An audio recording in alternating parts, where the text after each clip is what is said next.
नमस्कार, बहुत स्वागत है आप सभी का। आप देख रहे हैं प्राइम टाइम शो अपना बिहार। मैं हूं आपके साथ जया मिश्रा। बुलेटिन की शुरुआत बड़ी खबर के साथ करेंगे, लेकिन सीधे आपको न्यूज रूम लिए चलेंगे जहां पर मेरे सहयोगी संतोष हैं, जो आपको बड़ी खबर बताएंगे। संतोष, क्या बड़ी खबर आपके पास? शुक्रिया जया। पटना से इस वक्त की बड़ी खबर मिल रही है। लालू प्रसाद यादव का काफिला रोका गया है। पटना में लालू प्रसाद यादव का काफिला रोक दिया गया। मसौड़ी से जो कार्यकर्ता आए हुए थे, उन्होंने विधायक रेखा देवी का विरोध किया है। रेखा देवी का विरोध लगातार हो रहा है और अब लालू प्रसाद यादव का काफिला रोक दिया गया। हालांकि लालू प्रसाद यादव ने यहां पर ज्यादा समय अपने जाया नहीं किया और वो उनका काफिला आगे बढ़ गया, लेकिन इस दौरान लालू प्रसाद यादव के साथ जो गार्ड्स थे, उनके बॉडी गार्ड्स थे, उनकी कार्यकर्ताओं के साथ नोकझोंक हो गई और इस नोकझोंक के बाद हालांकि लालू प्रसाद यादव आगे बढ़ गए, लेकिन मसौड़ी विधायक रेखा देवी का लगातार विरोध हो रहा है। इससे पहले राबड़ी आवास पर भी ये विरोध हुआ था। कल हमने वो तस्वीरें दिखाई थी और आज लालू प्रसाद यादव का काफिला रोक दिया गया। जया। संतोष, और देखिए आरजेडी के कई विधायकों का विरोध अब तक लगातार हम देख रहे हैं और इसी कड़ी में देखिए मसौड़ी की विधायक का भी विरोध किया जा रहा है। कहा जा रहा है कि उनके विचारधारा पार्टी के विचारधारा से मैच नहीं होते, जनता के बीच वो नहीं होती और इसीलिए इस बार वो उम्मीदवार ना हो, पार्टी ये कम से कम उन्हें भरोसा दे। और ये एक्सक्लूसिव तस्वीरें दिखा रहे हैं न्यूज 18 बिहार झारखंड पर अपने दर्शकों को। देखिए किस तरीके से काफिला लालू प्रसाद यादव का रोका गया। रवि एस नारायण ज्यादा जानकारी के साथ हमारे साथ जुड़ चुके हैं। रवि, ये काफिला रोका गया लालू प्रसाद यादव का और मसौड़ी की विधायक का विरोध किया जा रहा था, क्या वहां पर स्थिति बनी और अभी स्थिति वहां पर कैसी है? क्या कार्यकर्ताओं से लालू प्रसाद की कोई बातचीत हुई? जानकारी दीजिएगा। देखिए, लगातार जो है विरोध प्रदर्शन जारी है और शाम से ही लगभग 5 बजे से ही ये तमाम मसौड़ी के जो आरजेडी के जो कार्यकर्ता हैं वो यहाँ पे सैकड़ों की संख्या में पहुंचे थे और वो लालू प्रसाद यादव से मिलकर अपनी गुहार लगाने की बात कर रहे थे। हाथों में तख्तियां लिए हुए लगातार विरोध कर रहे थे कि वहाँ की जो विधायक हैं रेखा देवी, उनका विरोध था कि उन्हें इस बार वहां का उम्मीदवार नहीं बनाया जाए। पिछले दिनों हमने देखा था कि सतीश दास को लेकर के भी यहाँ पे धरना प्रदर्शन हुआ था। आज जो है रेखा देवी को लेकर के तमाम आरजेडी के मसौड़ी के कार्यकर्ताओं ने विरोध जताया और ठीक उसी समय लालू प्रसाद यादव की जो वैन है, जो अमूमन हर दिन लालू प्रसाद यादव मरीन ड्राइव पे जेपी पथ पे वो घूमने के लिए निकलते हैं, जैसे ही वो निकले कार्यकर्ता वहां पे नारेबाजी कर रहे थे। उन्होंने साथ मिलकर अपनी बात रखने की कोशिश की, उन्होंने जाम किया ताकि गाड़ी नहीं निकल पाए। बाद में जो सुरक्षा बल हैं उन्होंने किसी तरह से गाड़ी निकलवाई, लेकिन लालू प्रसाद यादव ने बहुत ज्यादा तवज्जो नहीं दी और वो आगे की ओर निकल गए। कार्यकर्ता अभी भी वहां पे डटे हुए हैं राबड़ी आवास पे और लगातार विरोध प्रदर्शन कर रहे हैं। जी, बहुत शुक्रिया रवि तमाम जानकारी के लिए। तो देखिए लालू प्रसाद के काफिले को रोका गया था, लेकिन उस काफिले को वहां से आगे निकाल लिया गया है। कार्यकर्ता इसी बात पर डटे हुए हैं कि मसौड़ी से जो अभी विधायक हैं, कम से कम पार्टी ये भरोसा दे कि इस बार उनको टिकट नहीं मिलेगा और इसी बात को लेकर कार्यकर्ता वहां पर पहुंचे हुए थे। पहले राबड़ी आवास के बाहर हंगामा हुआ और अब देखिए जब बाहर निकले लालू प्रसाद यादव तो उनके काफिले को रोकने की कोशिश की गई।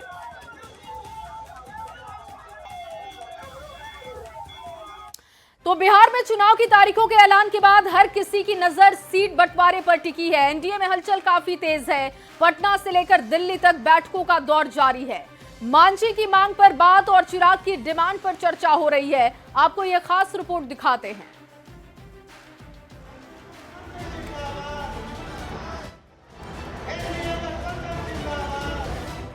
बिहार चुनाव की तारीखों का ऐलान हो चुका है और अब हर किसी की नजर है सीट बंटवारे पर। एनडीए हो या महागठबंधन का खेमा, सीट बंटवारे पर सस्पेंस बरकरार है। हालांकि चुनावी रणनीति को अंतिम रूप देने में जुटे सत्ताधारी बीजेपी और जेडीयू के नेता ये दावा कर रहे हैं कि सीट बंटवारे पर सहयोगियों के साथ सहमति बन गई है और बहुत जल्द सीट शेयरिंग के फॉर्मूले का ऐलान भी कर दिया जाएगा। आपसी तालमेल और सीट शेयरिंग का कब तक कोई दिक्कत नहीं है, अगले 2-3 दिन में सब हो जाएगा। कोई झंझट नहीं है। अनुभवी और सुलझे हुए लोग हैं और जिनके मन के अंदर सेवा का भाव से काम कर रहे हैं, उन व्यक्ति को कहीं प्रॉब्लम और कहीं समस्या नहीं आती। बिहार एनडीए की दोनों बड़ी पार्टियों का दावा है कि सीट बंटवारे पर गठबंधन में ऑल इज वेल की स्थिति है। संभावना है कि 2-3 दिनों के भीतर ये फॉर्मूला सामने आ जाएगा कि एनडीए में कौन दल कितनी सीटों पर चुनाव लड़ेगा। लेकिन इन सारे दावों के बीच हर किसी की नजर जीतन राम मांझी की हम और चिराग पासवान की एलजेपी-आरवी पार्टी की है, जिनके साथ पटना से लेकर दिल्ली तक बैठकें की जा रही हैं। हम के अध्यक्ष संतोष सुमन भी दावा कर रहे हैं कि कहीं कोई उलझन नहीं है, लेकिन सम्मानजनक सीटें जरूर मिलनी चाहिए। बातचीत स्टार्ट हो गया है। हम समझते हैं 2 से 3 दिनों में हम लोग सब इसको लॉक कर देंगे और हमने अपनी चिंता का जो अभिव्यक्ति है शीर्ष नेतृत्व को बता दिया और हम समझते हैं कि सम्मान के साथ हमारा समझौता है, सम्मानजनक सीटें मिलेंगी। पार्टी अध्यक्ष संतोष सुमन आंकड़ों पर बात नहीं कर रहे, लेकिन उनके पिता और केंद्रीय मंत्री जीतन राम मांझी खुलकर बोल रहे हैं। हम के संरक्षक मांझी ने बीजेपी नेताओं के सामने 15 सीट की डिमांड रख दी है ताकि उनकी पार्टी को मान्यता मिल सके। जब 60% हमारा स्कोरिंग है तो 7 में 6 हम जीत सकते हैं, तो 8 के लिए हमको कम से कम 15 सीट चाहिए। एक और मांझी तो दूसरी ओर चिराग। बीजेपी के बड़े नेता बारी बारी से दोनों से मिल रहे हैं। दिल्ली में चिराग से बीजेपी के बिहार चुनाव प्रभारी धर्मेंद्र प्रधान और प्रदेश प्रभारी विनोद तावड़े ने मुलाकात की और सीट बंटवारे पर चिराग के साथ चर्चा की। पटना में खुद मुख्यमंत्री नीतीश कुमार ने टिकट बंटवारे को लेकर जेडीयू नेताओं के साथ बैठक की। 2 दिन बाद 10 अक्टूबर से पहले चरण के लिए नामांकन की प्रक्रिया शुरू होने वाली है। देखना होगा इससे पहले एनडीए में सीट शेयरिंग का फॉर्मूला आता है या अभी और इंतजार करना होगा। पटना संवाददाता आनंद अमृतराज, शैलेंद्र कुमार और दिल्ली रिपोर्टर अमितेश सिंह के साथ ब्यूरो रिपोर्ट, न्यूज़ 18। और वहीं एनडीए ही नहीं, महागठबंधन में भी सीट शेयरिंग पर सस्पेंस लगातार दिख रहा है। सीट बंटवारे को लेकर महागठबंधन में महामंथन जारी है। क्या हो सकता है महागठबंधन में सीट शेयरिंग का फॉर्मूला, आपको इस खास रिपोर्ट में दिखाते हैं।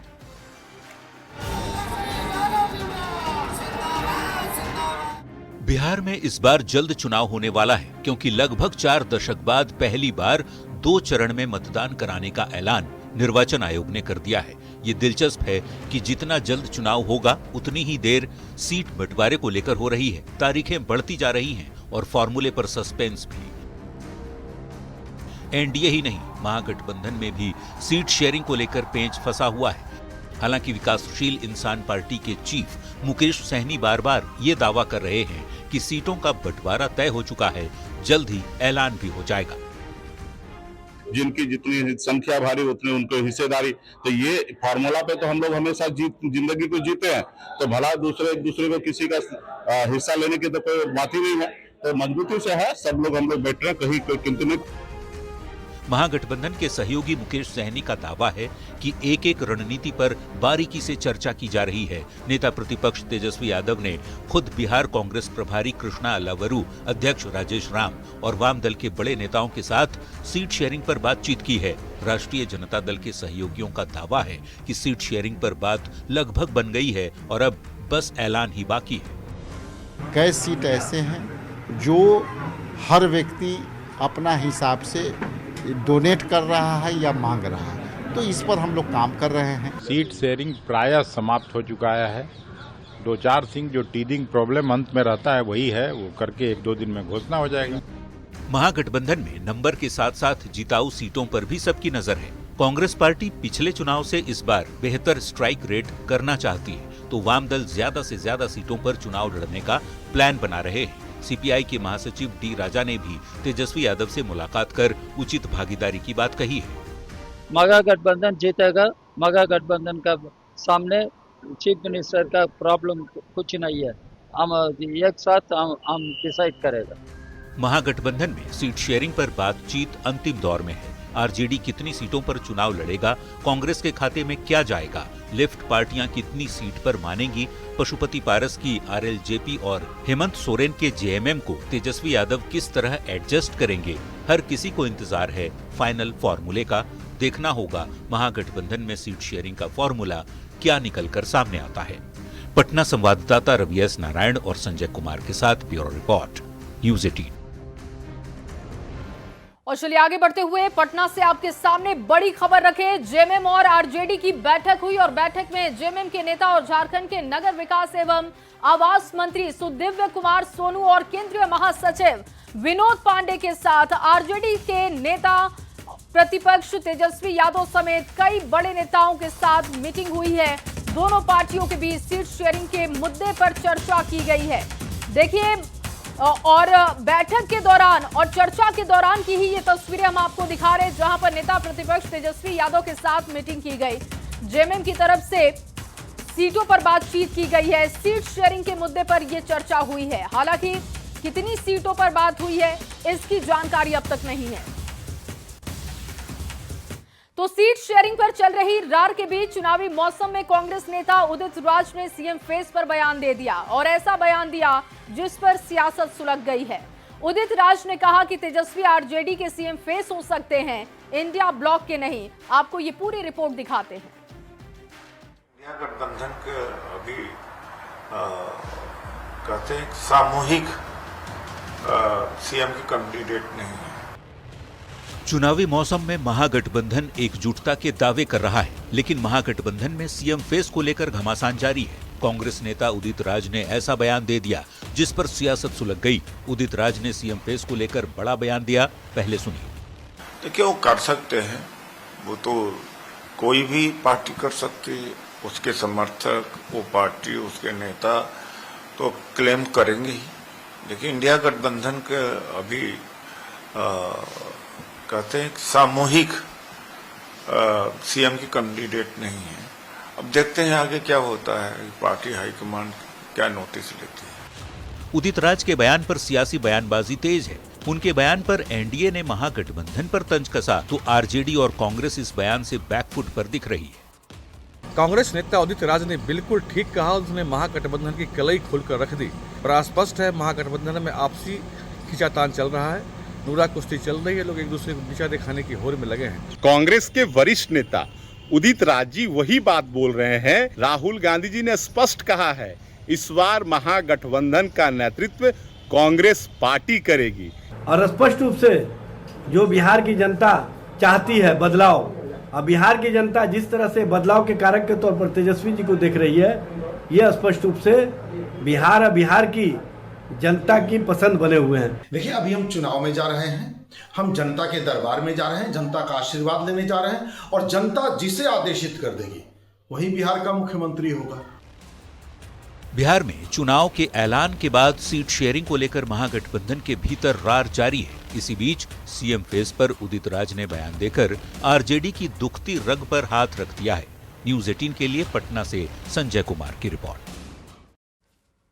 और मुख्यमंत्री महिला रोजगार योजना के तहत महिलाओं को मिले 10-10 हजार रुपए पर सियासत जारी है। शिवसेना यूबीटी के सांसद संजय राउत ने पीएम मोदी पर वोट खरीदने की कोशिश का आरोप लगाया। संजय के इस आरोप पर अब कैसे सियासत गरमाई है बिहार की, आपको इस खास रिपोर्ट में दिखाते हैं। मोदी जी ने 75 लाख महिलाओं की वोट खरीदने की कोशिश चुनाव से पहले की।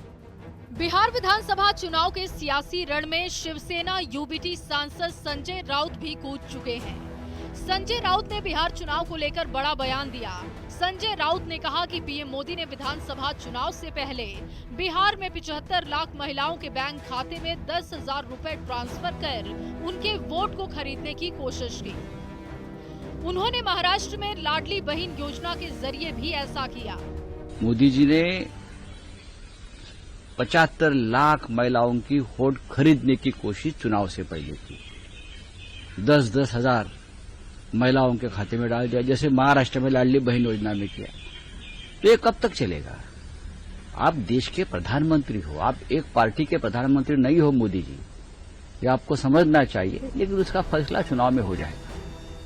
संजय राउत के बयान पर बिहार बीजेपी के अध्यक्ष दिलीप जायसवाल ने पलटवार किया। जायसवाल ने कहा कि संजय राउत और विपक्ष के नेता महिला विरोधी हैं। संजय राउत के वोट खरीदने के आरोपों को जेडीयू ने भी खारिज किया। तो ये संजय राउत और विपक्ष के लोग महिला विरोधी बात करते हैं, महिलाओं को जो है नहीं चाहते हैं आधी आबादी को कि ये भी स्वावलंबन की ओर आगे बढ़े। महिलाओं को स्वरोजगार के लिए राज्य सरकार की ओर से 10,000 रुपया और उसके बाद 2 लाख रुपया देने का जो कार्यक्रम चलाया है उस पर विपक्ष के नेताओं को 10 का डर क्यों सता रहा है, यह समझ से परे है। भारतीय जनता पार्टी और एनडीए की ये पुरानी समस्या है, जब भी चुनाव आता है तो ये लोग वोट खरीदने लगते हैं। चुनावी मौसम में संजय राउत के बयान पर सियासत सुलग चुकी है। महिलाओं को पीएम मोदी और सीएम नीतीश का तोहफा विपक्ष को रास नहीं आ रहा। क्या विपक्ष भी ये मान रहा है कि मुख्यमंत्री महिला रोजगार योजना गेम चेंजर साबित होने जा रहा है? न्यूज़ 18 के लिए पटना से शैलेंद्र कुमार की रिपोर्ट। और अब बात पवन सिंह और उनकी पत्नी ज्योति सिंह के विवाद की। भोजपुरी सुपरस्टार पवन सिंह और उनकी पत्नी ज्योति सिंह के बीच का विवाद थमने का नाम नहीं ले रहा। अब दोनों की तरफ से सवाल जवाब का सिलसिला भी शुरू हो चुका है। दिखाते हैं आपको इस पर खास रिपोर्ट। क्यों जाए? यही सवाल हमको बोला था कि जाइए पर फोन भैया से बात करिए। आए देख लीजिए, आप लोग अपने फोन भैया का असली चेहरा देख लीजिए। बहुत सारी चीजें हम आज भी छुपा के रखे, हम नहीं लाते। बिहार में चरम पर पहुंच चुकी सियासी हलचल के बीच एक पति पत्नी और पॉलिटिक्स का विवाद भी बिहार में चर्चा का विषय बना हुआ है। ये विवाद है भोजपुरी फिल्म स्टार पवन सिंह और उनकी पत्नी ज्योति सिंह का। पागल कर दिए ये लोग अपना भैया। नहीं भैया, पागल कर दिए। 5 अक्टूबर यानी रविवार को ज्योति सिंह पति पत्नी के बीच का विवाद सुलझाने लखनऊ पवन सिंह के आवास पहुंची। वहां जो हुआ उसे सिर्फ बिहार ही नहीं बल्कि पूरे देश के लोगों ने सोशल मीडिया के जरिए देखा। मैं अभी आ चुकी हूँ पवन जी के घर पे और पवन जी ने हमारे लिए एक पुलिस थाने में पता नहीं FIR की है। अब पवन सिंह और ज्योति सिंह के बीच सोशल मीडिया पर ही सवाल और जवाब का सिलसिला शुरू हो गया है।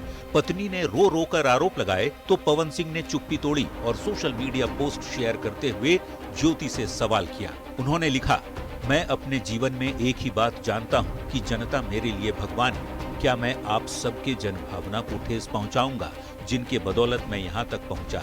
मैंने सम्मान के साथ आपको अपने घर पर बुलाया और करीब 1.5 घंटे हम लोगों की बातचीत हुई। आपके द्वारा बस एक ही रट कि मुझे चुनाव लड़वाइए कैसे भी, जो कि मेरे बस का नहीं। इसके बाद अंतिम बात उन्होंने कही, समाज में भ्रम फैलाया गया कि मैंने पुलिस बुलाया, जबकि सच्चाई ये है कि पुलिस सुबह से वहां इसलिए मौजूद थी कि कहीं भी आपके साथ आए लोगों द्वारा या किसी और के द्वारा कोई अनहोनी ना हो जाए। पवन सिंह ने सोशल मीडिया इंस्टाग्राम पर सवाल किया तो ज्योति सिंह ने भी वहीं पर उनको जवाब दिया। ज्योति सिंह ने लिखा, आदरणीय पतिदेव श्री पवन सिंह जी, क्या सच है और क्या झूठ, ये हमारी देवतुल्य जनता को भी जानने का अधिकार है। हम सही हो या आप सही हो, कल हम मिलकर मीडिया के सामने बैठते हैं। आप भी बैठिए और मैं भी बैठूं, क्योंकि अब 4 दीवारी के अंदर की ये बात नहीं रह गई है। मैं जानती हूँ कि मैं अपनी बात सिद्ध कर सकती हूँ। यदि आप भी ऐसा कर सकते हैं तो हमारी देवतुल्य जनता के सामने आइए और खुलकर बात कीजिए। जहाँ तक चुनाव का प्रश्न है, यदि आप मुझे जीवन भर के लिए पत्नी के रूप में स्वीकार करते हैं तो मैं चुनाव नहीं लड़ूंगी, क्योंकि हम सत्ता के लिए अपनों का इस्तेमाल करने में विश्वास नहीं रखते। और जहाँ तक आपने 1.5 घंटे बैठने की बात कही है, तो आपके फ्लैट में मेरे आने और वहां से जाने की सारी फुटेज CCTV में उपलब्ध है। मैं आशा करती हूं कि यदि आप सच हैं तो हमारी देवतुल्य जनता के सामने मेरे साथ बैठेंगे। आपकी पत्नी ज्योति।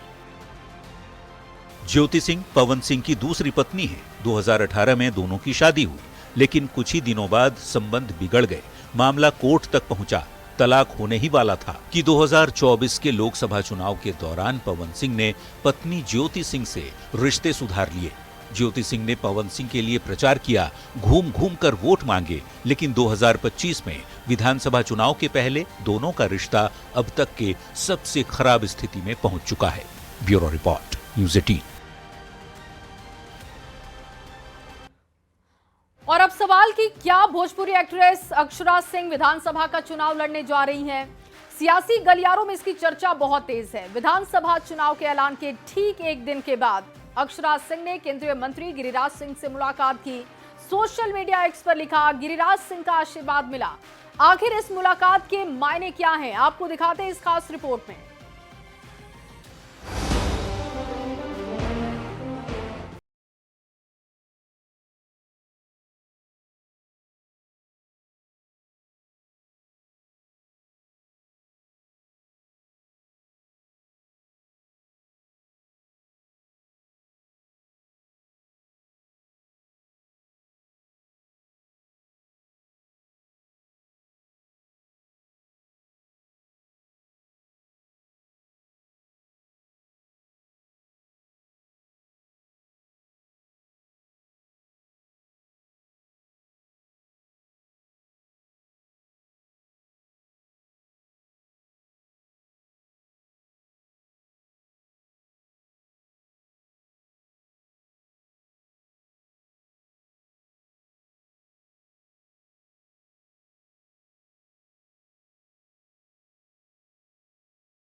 अक्षरा सिंह की मुलाकात के मायने क्या हैं, ये तो आने वाला वक्त ही बताएगा।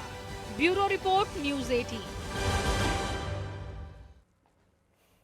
और वहीं बिहार की सियासत में लोक गायिका मैथिली ठाकुर की एंट्री से चुनावी माहौल गर्म हो चुका है। मैथिली ठाकुर के चुनावी मैदान में उतरने की चर्चा तेज हो गई है। मैथिली किस सीट से चुनाव लड़ सकती हैं और कौन सी सीट उनकी पसंद है, आपको दिखाते हैं इस रिपोर्ट में।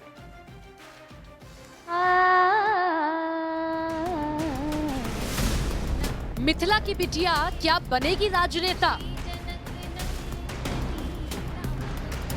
भजन के सुर के साथ क्या मिलेंगे राजनीति के सुर? बीजेपी का एक और धमाकेदार चेहरा। बिहार में चुनाव की तारीखों का ऐलान हो गया है। अब इंतजार है तो राजनीतिक दलों की उम्मीदवारों की सूची का। ऐसे में कुछ बिहार के चर्चित चेहरे चुनावी मैदान में अपनी किस्मत आजमाने जा रहे हैं। बिहार की सबसे चहेती लोक गायिका मैथिली ठाकुर भी इस बार के बिहार चुनाव में अपनी किस्मत आजमाने जा रही हैं। अभी ये सही समय है। अगर मुझे इस लायक समझा जा रहा है, मेरे सामने में वो प्रस्ताव दिया जा रहा है, तो मैं जरूर आगे बढ़ना चाहूंगी। हालांकि इसका औपचारिक ऐलान नहीं हुआ है, लेकिन न्यूज़ 18 इंडिया से बातचीत में उन्होंने इस ओर इशारा जरूर कर दिया है। मैथिली ठाकुर का जन्म यूं तो बिहार के मधुबनी में हुआ, लेकिन उनकी जिंदगी का एक बड़ा हिस्सा दिल्ली में बीता है। ऐसे में बिहार में वो किस सीट से चुनाव लड़ना पसंद करेंगी? चुनावी मैदान में बहुत सी पार्टियां हैं, लेकिन उन्होंने क्यों बीजेपी को ही चुना, इस बात का जिक्र भी किया। पिछले 1 साल से मुझे सुनाई दे रही थी कि मैथिली तो कर सकती है, लेकिन मुझे ये सब मजाक लग रहा था। लेकिन अभी पिछले कुछ समय से जिस तरीके से लोग सीरियस होकर इस बारे में बात करने लगे, तो मैं उस विचार से सोचने लगी और अभी मुझे लग रहा है कि मैं तैयार हूँ। क्या वो बीजेपी से टिकट को प्राप्त करके खुश हैं? इस बात का भी जिक्र उन्होंने न्यूज़ 18 इंडिया के साथ बातचीत में किया। कार्यक्रमों के सिलसिले में मैं बहुत सारे लीडर से, अलग अलग पार्टीज के लीडर से बहुत मुलाकात होती है। मेरे अगर सोशल मीडिया पे बहुत सारे लोग जुड़े हुए हैं, सब जानते हैं कि मैं सबसे मिलती रहती हूँ, क्योंकि कार्यक्रम में ऑर्गेनाइजर्स मोस्टली वही होते हैं। तो बातें यही शुरू हुई। मुझे लगा कि ये सब मजाक में बोल रहे हैं। मैं भी बहुत छोटी हूँ, मेरी समझ में भी कहाँ, मतलब ये बातें पिछले 1 साल से मुझे सुनाई दे रही थी कि मैथिली तो कर सकती है, लेकिन मुझे ये सब मजाक लग रहा था। लेकिन अभी पिछले कुछ समय से जिस तरीके से लोग सीरियस होकर इस बारे में बात करने लगे, तो मैं उस विचार से सोचने लगी और अभी मुझे लग रहा है कि मैं तैयार हूँ।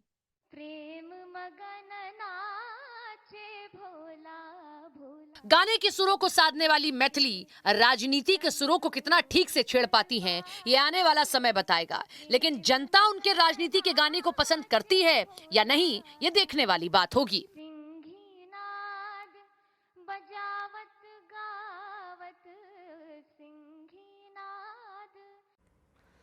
और अब बात मुकेश सहनी की करते हैं। महागठबंधन में वीआईपी प्रमुख मुकेश सहनी को लेकर भले ही असहजता की बात चल रही हो, लेकिन मुकेश सहनी से मानने को तैयार नहीं है।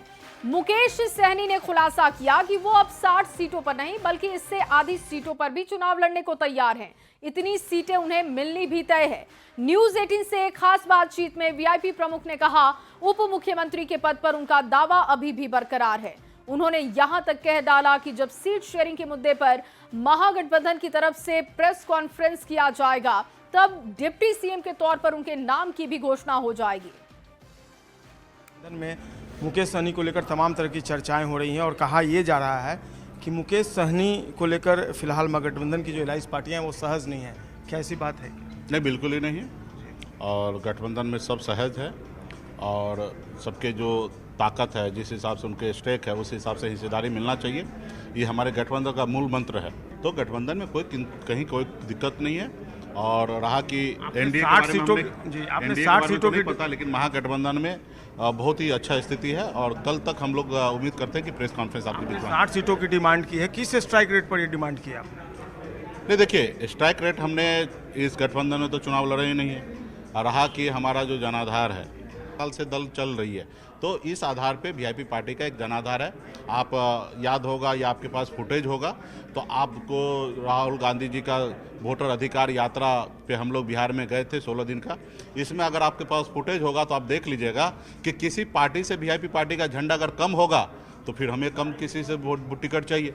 अगर जब हमारी अगर बराबरी में अगर है तो फिर उसका तो सम्मान तो करना पड़ेगा। अब आप 60 सीट पर अड़ी हैं? नहीं, 60 सीट से हमने कम कर दिया है। कितना कम कर दिया? जितना भी कम कर दिया वो लॉक हो चुका है। क्या माना जा रहा है? 50% कर दिया आपने?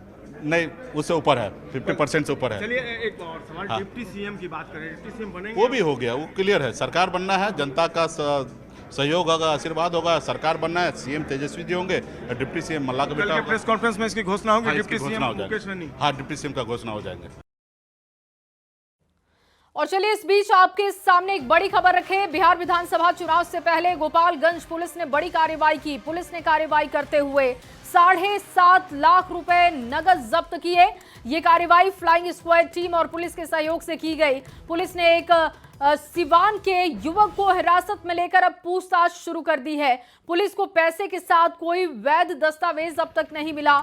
मामले की जांच जारी है। आपको न्यूज़ 18 संवाददाता गोविंद कुमार की रिपोर्ट दिखाते हैं। 4 बजे से एमसीसी लागू होने के बाद में जिला पुलिस के द्वारा अलग अलग जगह पर वाहन जांच की जा रही थी। उसी क्रम में सूचना प्राप्त हुआ कि एक व्यक्ति के द्वारा काफ़ी सारा अमाउंट पैसा रखा हुआ है अपने पास। हम लोग के द्वारा संबंधित व्यक्ति को जब पूछताछ की गई और उसको सर्च किया गया तो हमें 7.5 लाख रुपए उसके पास से बरामद हुए। इसमें से उसके पास से अभी तक कोई संतोषजनक जवाब नहीं मिला है। जिले में कार्यरत जो एक्सपेंडिचर मॉनिटरिंग कमेटी है उसके द्वारा इसकी जांच की जा रही है। अगर संतोषजनक जवाब मिलेगा और अगर प्रॉपर डॉक्यूमेंट्स दिखाए जाएंगे तो उसके आधार पर हम लोग अग्रतर कार्रवाई करेंगे। और चलिए इन्हीं तमाम खबरों के साथ इस बुलेटिन में बस इतना ही। आगे आपको दिखाएंगे जोहार झारखंड।